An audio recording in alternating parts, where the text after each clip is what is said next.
Hello, today we are covering Paul Hewitt, Conceptual Physics, Chapter 13 on the laws of gravitation. So in last lecture we covered how everything in the world, all matter in the universe, is attracted to all other matter using this law with the same force of gravitational constant, universal gravitational constant times g, the mass of both objects divided by the distance between them squared. Well, today we're going to think about the effects of gravity and how it all works out. We're going to think of like a gravitational force field. So if you've imagined a force field, a lot of science fiction stories, there's, various force fields and force bubbles. Yes, what is it? You want to wrinkle in your face. Oh, excuse me. Gravitational force field, another situation, if you put like a really strong bar magnet under a paper and scatter some iron filings, you will see it line up along the force field.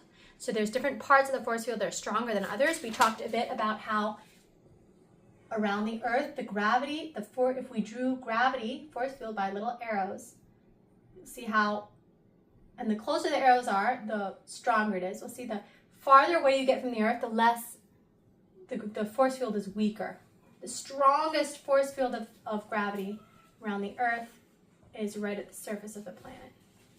And the more you travel out, the farther apart the arrows are, which signify the weaker the gravitational force is on you because of the R² law. The further away you are from the center mass of the Earth, the weaker the force field is pulling on you. Okay, so as we've talked before about Tower of Pisa, when he drops a big rock and a little tiny rock, they fall at the same rate. So why is it the force of gravity on him is different? Because, right, it's bigger on the bigger rock. But why is it that they accelerate at the same rate? So this we will see with F equals ma. And this A is g, little g, the gravitational constant of the Earth. So the force of gravity, we're going to divide both sides by m. So the force of gravity, or the g that we see, the acceleration due to gravity, is the same as the force of gravity over the mass of the object that we're dropping, right? That's getting accelerated. Well, when we plug in the force of gravity here, we have g times the mass of the Earth times the mass of the object over r squared between them over the mass of the object. And we'll see that these cancel out, and we are left with the force. This g, this little g, is going to be big G, which we'll remember that number. Remember 6.67 times 10 to the negative 11th. Little tiny number. Times the mass of the Earth over the distance between these two objects, which we're talking about things we're dropping on the surface of the Earth. So the difference would be the center mass from the object to the center mass of the Earth, but the radius of the Earth. So radius of the Earth squared. And when you plug all the numbers into this, so when we plug in the mass of the Earth in kilograms, we plug in the radius of the Earth in meters, we will end up with, and we plug in this, 6.67 times 10 to the negative 11, it will give us 9.8 meters per second when you're done with all, well, we're divided by m there, so 9.8 newtons, because that's the kilogram meter per second. 9.8 newtons, and that's the force that we feel on the surface of the Earth. You can see if you're trying to measure if you build a really super high tower, it's one Earth radius away, and you have a little observation deck connected by your little super high tower, and you drop something, you will see that the radius of the Earth, now with two radiuses, it's 2 squared, it'll be a quarter. You will feel a quarter of this force. So divided by 4, you're going to end up with 2.45, I think, newtons. You will get the quarter of the gravity if you have that little observation deck. Now, the further you are away, if nothing else changes, the masses are the same, the further you are away, the weaker that force will be. The force of gravity will be on your objects. Okay, now we are going to, so suppose you're on a more massive planet. Will that mean that you will feel the force of gravity stronger? You will if the massive planet has the same radius as Earth. See, we've got a more massive planet, I don't know, made out of tungsten or something crazy. Or no, because anyway, let's just say it's made of something really, really dense. Something crazy, same radius, and you're standing on it compared to you on Earth. If it has twice the mass of Earth, you will feel twice the force of gravity with the same radius. Now suppose that you're on a fluffy planet. Yes. Super fluffy planet. So now the R is like 2 times Earth. But say the planet, since it's so fluffy, it's the same mass as Earth. Well, suppose you have the same mass as Earth, the same mass of you, but now your radius is twice as much, so you're only going to feel a quarter of the gravity. It's like going up on that observation deck, that giant tower, that star. Yes, wait, sweetheart. Okay, now we're going to talk a little bit about the International Space Station. Because here we've got this thing twice up there. Now, the International Space Station is actually not even 2, right, Josh? It's not even 2 radiuses. It's a lot less than that. It's in low Earth orbit. An International Space Station is actually something like here. It orbits around low Earth orbit. It goes around the Earth every 90 minutes. Now you look at this and you say, wait a minute, why are things weightless in the International Space Station? It should feel gravity. Yes. If you connected the International Space Station with a giant metal rod to the Earth, you would definitely feel gravity. In fact, you would feel about 90% of the gravity that we feel, because on the surface of the Earth. It's not actually that far away. Following this, your mass, plug in the mass of the Earth. This is going to be a little bit bigger, but you're still going to end up with like 90% of the gravity. The reason the International Space Station appears to have no gravity is because, remember, you are falling. Remember from last lecture, you are falling around the Earth. This is similar to if you are in an elevator where the cable snaps and you're plunging down like in an action movie. You could be floating in the middle of that elevator, falling with it. You could let go of your ball or whatever. It's just going to float over your hand because all of you are plunging to the Earth. This is what's going on in the International Space Station. The International Space Station, sweetheart, no, you're going to tip the camera. The International Space Station, you don't float in the International Space Station because you've gotten far enough away from the Earth's mass that the R makes. This is what happens in deep space. In deep space, you go far out enough, that R gets big enough, this is going to be negligible. The force of gravity that the Earth's gravity has on you will be negligible if you get way out in deep space. But if you are on the International Space Station, you're not in deep space. The reason that you are floating, that your water is floating out of its cup and all that, is because you are all falling. Oh, sweetheart. Okay, sweetheart, can you pause it? Can you pause it? Okay, hold on. Can you pause it? Okay. So the reason that in the International Space Station you can float and all that is because you're all falling together, like that broken elevator. And so because you're falling around the world together, nothing, like in your own frame of reference, you're weightless, because it's like falling in the middle of that elevator. So that's where sometimes there's that miscommunication. If you're out in deep space, yes, you are so far away from the Earth that this R is so big that the force of gravity on you is negligible, and that's why you're floating out in deep space, like an Ender's Game or something. I think they're way out in a space station out in deep space. But if you are on the International Space Station, it's not because you got so far away from Earth that R gets so big that this is small. It is because you're all falling together. Okay, now we're going to go through some really interesting problems. This has to do with a hole in a planet.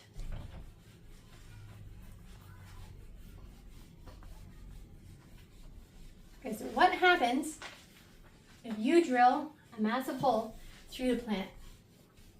Now, for the sake of this problem, we're just thinking about gravity here. We're going to ignore the question of lava and you melting to death and how you're going to keep a tunnel in the middle of lava. Okay, we're just going to make it real simple.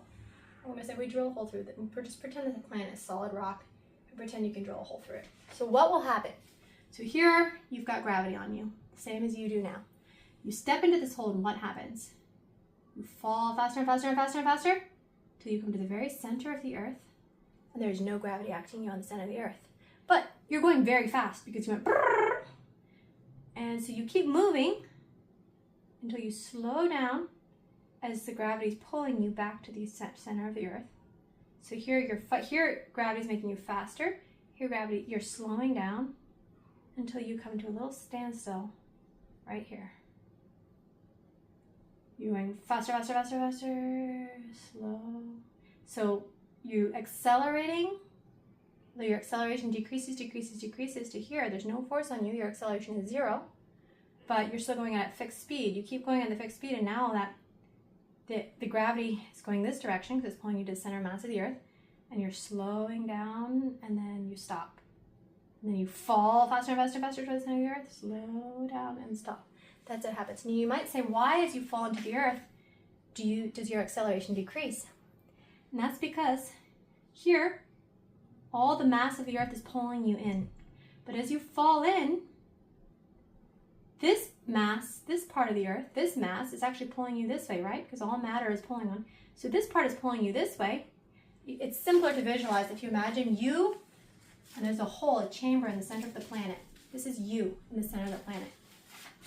Gravity is pulling you in every direction. Because all matter, remember, pulls on all other matter. That's why you would be weightless in the center of the earth.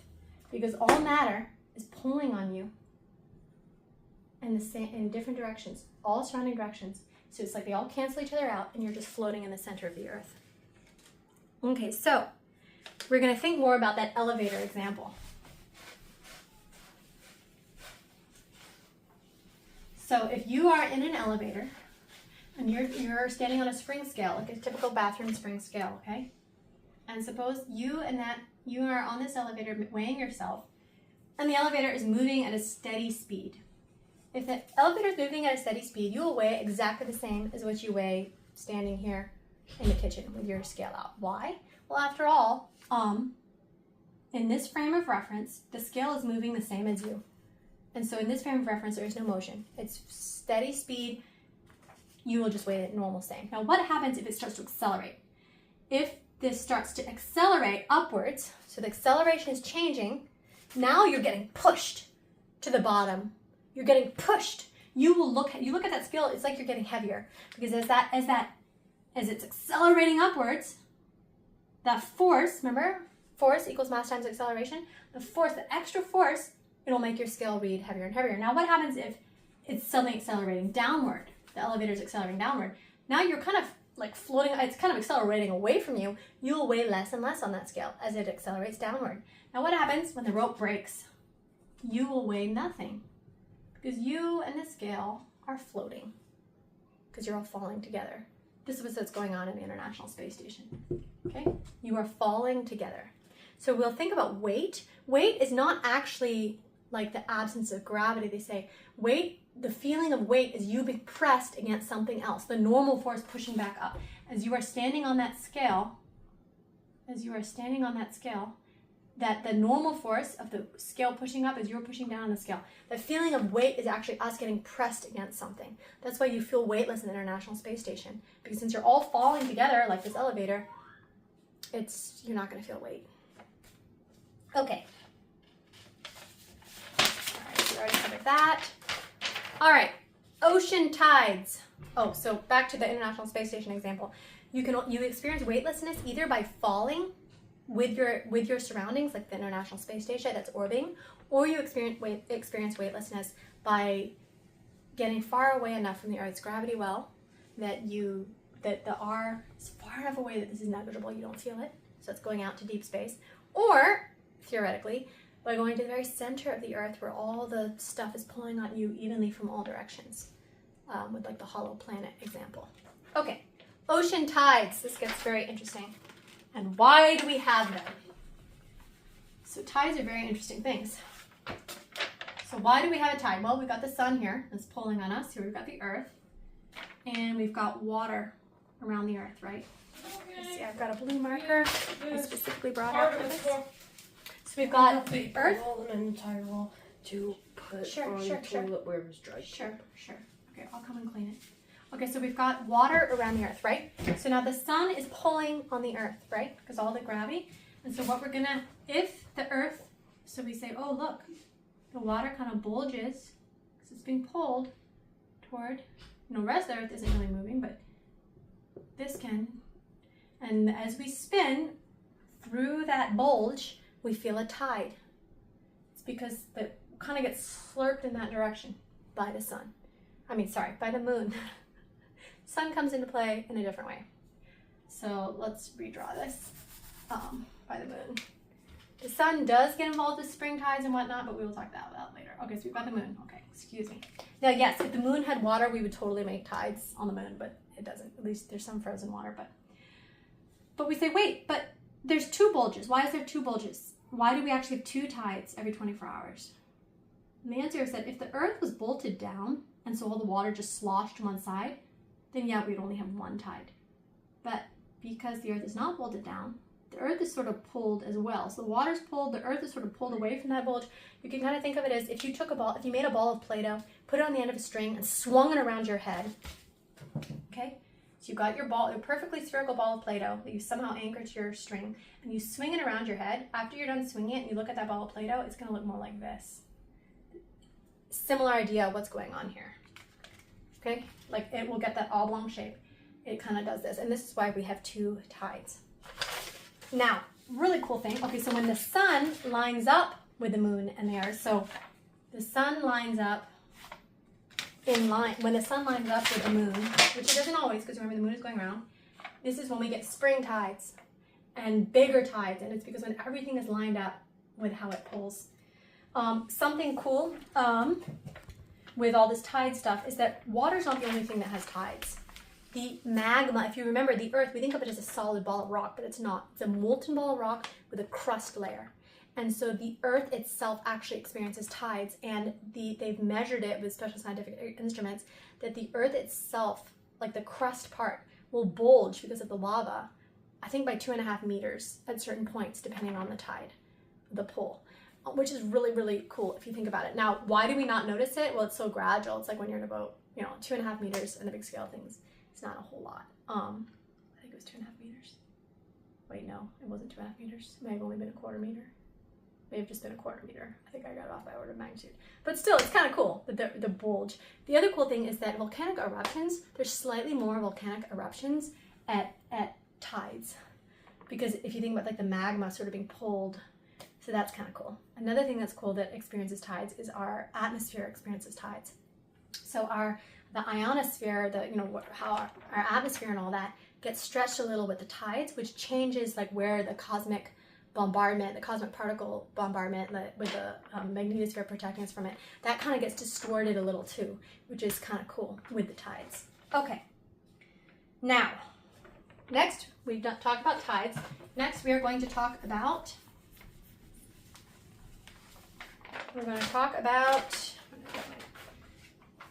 stars, and this is just fun. We're going to talk about stars. Okay, so stars are huge burning balls of gas having a thermonuclear reaction going on.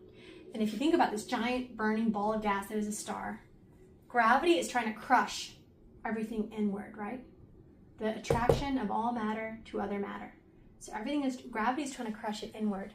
And meanwhile, it's exploding. It's exploding in this thermonuclear fusion reaction, okay? So that is what is pushing it outward. What's balancing the gravity trying to crush it inward. Now, gravity crushing it inward is actually helping this reaction happen because it's jamming all these atoms and stuff together that's doing this amazing thermonuclear fusion reaction. So with suns, you have these giant nuclear fusion reactors in the sky that are basically, the gravity's pushing them in, their explosion's pushing out. That's our sun. It's very, very cool. Okay, so what happens when our sun uses up all its fuel, the thermonuclear fuel? What happens when it finishes fusing all that hydrogen? Well, this is what we theorize will happen. What will happen is that, this will get used up weaker and weaker because it used all its fuel up, and then gravity wins. And gravity crunches that thing in smaller and smaller, okay? And then what happens? It gets hot enough that it ignites. Helium fusion reaction starts up.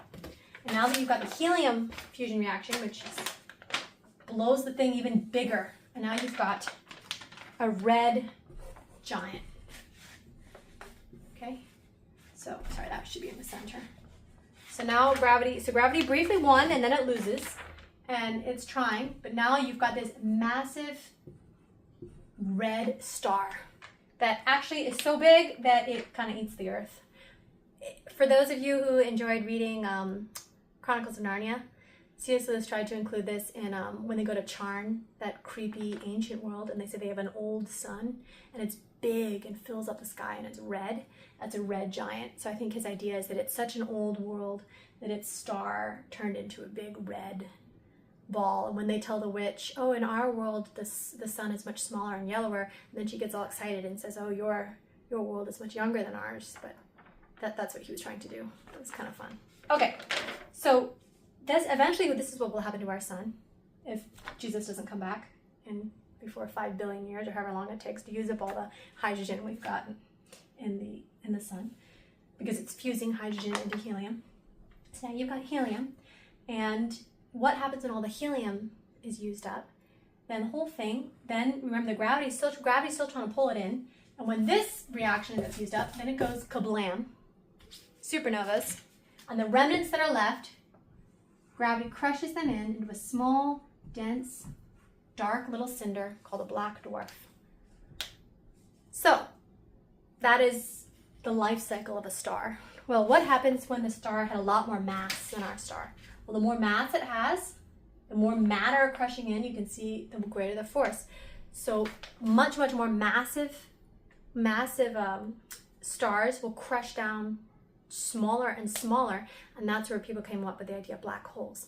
That eventually, if you have enough mass, it will press down to a point so small that it will break space itself, space-time. It will break space itself, almost like puncturing, like if you imagine like a rubber sheet, and you've got a matter bending space, and the more massive your matter is, the more stuff you have here, the more it bends space. And then if it gets so small and so dense, it's like poking a hole through that sheet, almost like a funnel.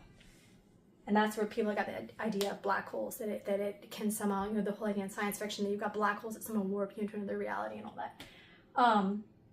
I think I just learned that Schwarzschild, the guy who they named the Schwarzschild radius of black holes after, actually didn't believe that you could actually break space-time like this, like with a pinhole, like singularity. He thought that they just get super dense. So it's more like it's just super dense. You've got this super dense, neutron star or something down at the bottom. Most scientists nowadays say that there are black holes. Honestly, we couldn't tell the difference between a super dense object and a black hole from the outside. Well, actually, there are other things, but we won't get to that now. But anyways, so yeah, there might not be black holes. There might be black holes. There definitely are super dense objects that have a radius which they don't let light out. Oh, about that. So if you've ever watched on YouTube those videos of what happens if you fall into a black hole and the last thing you see is darkness. Sorry, I was just gonna say, if you get sucked into a black hole and they show it ending with darkness, that's not true.